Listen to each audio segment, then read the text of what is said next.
We are continuing with the NCERT questions. Write down the products of ozonolysis of 1,2-dimethyl-benzene orthoxylene. How does the result support the Kekulé structure of benzene?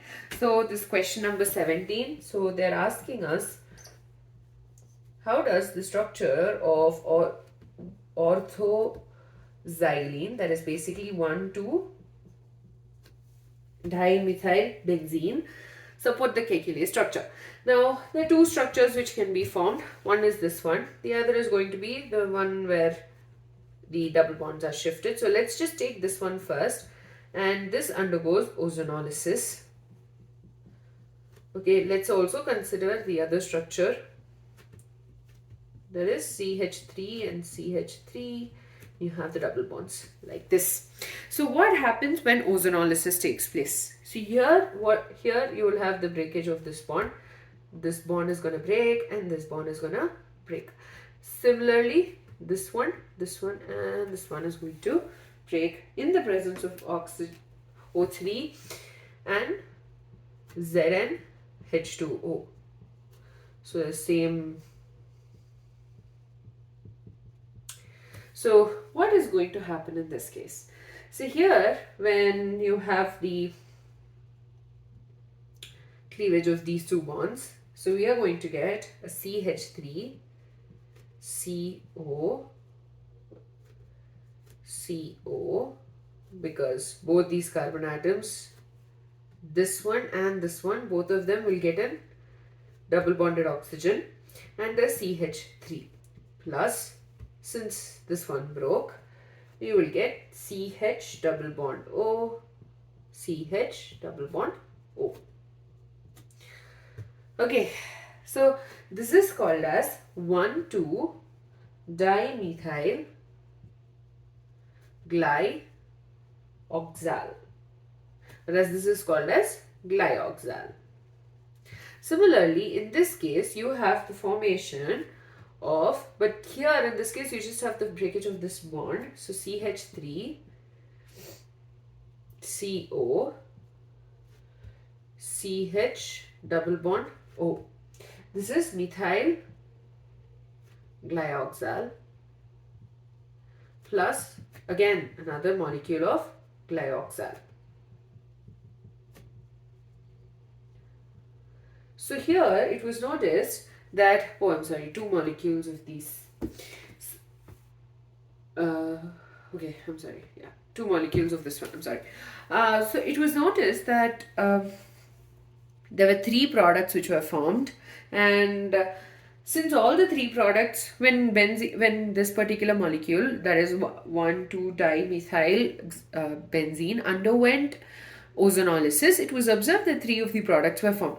And since three of these products cannot be formed unless and until these molecules underwent resonance, that in turn implied that, the molecule 1,2-dimethyl benzene is a resonance hybrid of these two structures.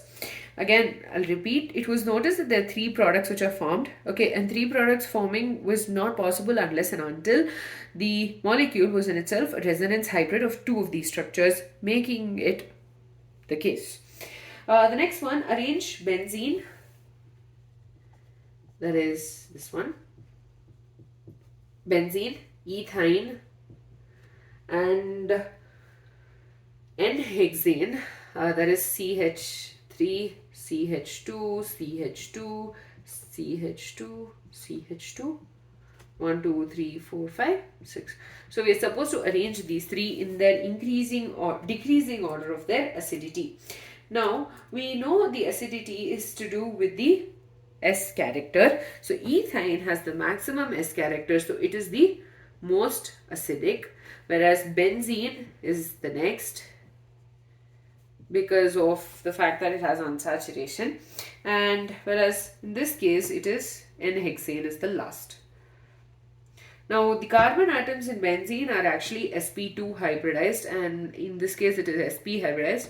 Here it is sp3 hybridized. So the percentage of S character is the highest, which is 50% for these carbon atoms, whereas in this case it is 33%, S character, and in this case it's just 25%, and because of the fact that the S character is so low, the acidity of n-hexane is the least. The next question we need to why does benzene undergo electrophilic substitution reactions easily and it does not undergo nucleophilic substitution reactions? So before I say okay why this is the case, first of all, benzene consists of a it's basically a six-membered ring, and according to the structure it's a planar structure with the pi cloud above and below the benzene ring, and an electrophile is an electron deficient group. So because it is electron deficient, it can easily come and attack an electron-rich benzene ring. A nucleophile is in itself an electron-rich group. So when it comes and attacks a benzene ring, which is again electron-rich, then it does not happen as easily as an electrophile would. So again, to repeat, benzene consists of a pi electron clouds above and below the benzene ring, and an electron, and it's electron rich. So an electrophile which is electron deficient can easily come and attack the benzene ring, whereas a nucleophile which is electron rich again on its own, it finds it difficult to attack an electron rich benzene ring. The next question, question 20. How would you convert the following compounds into benzene? So we need to convert three compounds to benzene. One is ethyne to benzene. This is the first one. Second one is ethene to benzene. Third one is n-hexane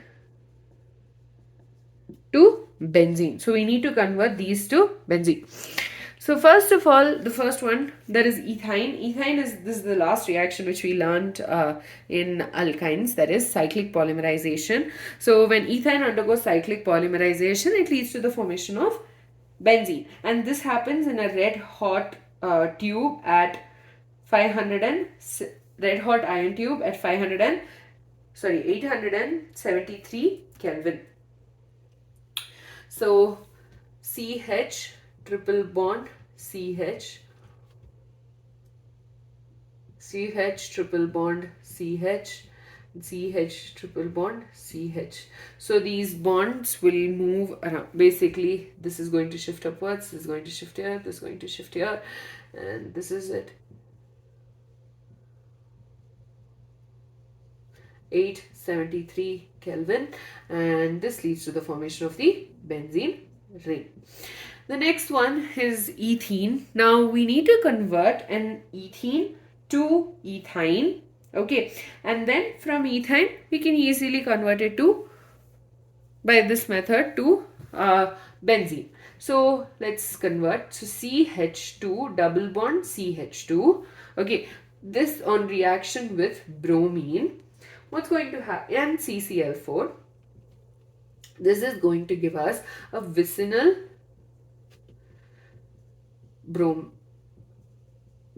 dihalide, and this in the presence of alcoholic KOH, and on heating is going to give us an alkyne. Now 3 molecules of ethyne on reaction at red hot tube at 873 Kelvin is going to give us benzene.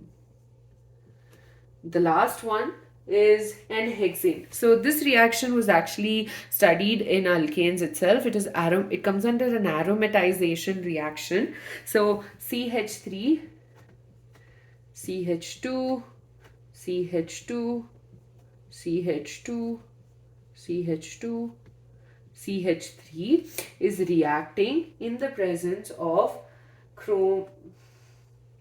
Cr2O3 and V2O5 or MO2O3. It will undergo cyclization reaction. So this is either this or MO2O3, that is, it basically reacts in the presence of the oxides of chromium, vanadium, or molybdenum at 773 Kelvin and 10 to 20 atmosphere pressure for us to get benzene.